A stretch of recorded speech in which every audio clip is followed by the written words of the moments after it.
রাজনৈতিক হীন উদ্দেশ্যে মামলাটা দায়ের থেকে ট্রায়াল পর্যন্ত করেছে শেখ হাসিনা ওয়াজেদের ডিক্টেটে।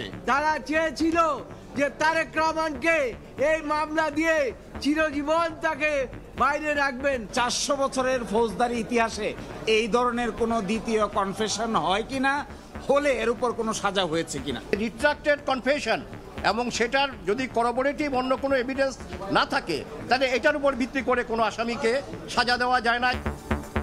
বিএনপির শীর্ষ নেতৃত্বকে ফাঁসাতে ব্যবহার করা হয় বিদেশি শক্তি, অভিযোগ নেতাদের।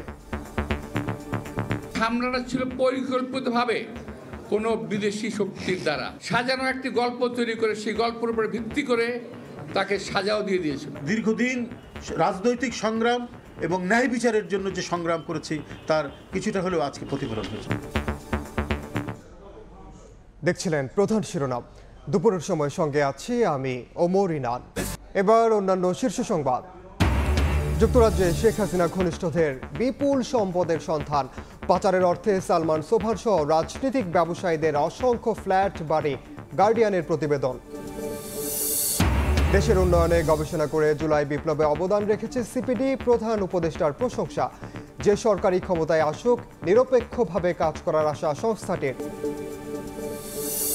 নেটওয়ার্ক তৈরিতে মুখোমুখি দুপক্ষ, গাইডলাইন সংশোধনের দাবি অপারেটরদের। বিনিয়োগের সুরক্ষা চায় ফাইবার কোম্পানি, বুঝে শুনে এই সিদ্ধান্ত।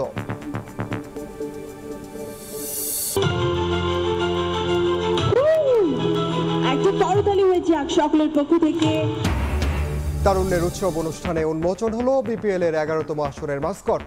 ক্রিকেটের পাশাপাশি প্রতি বছর হবে ফুটবল, কাবাডি, ব্যাডমিন্টন।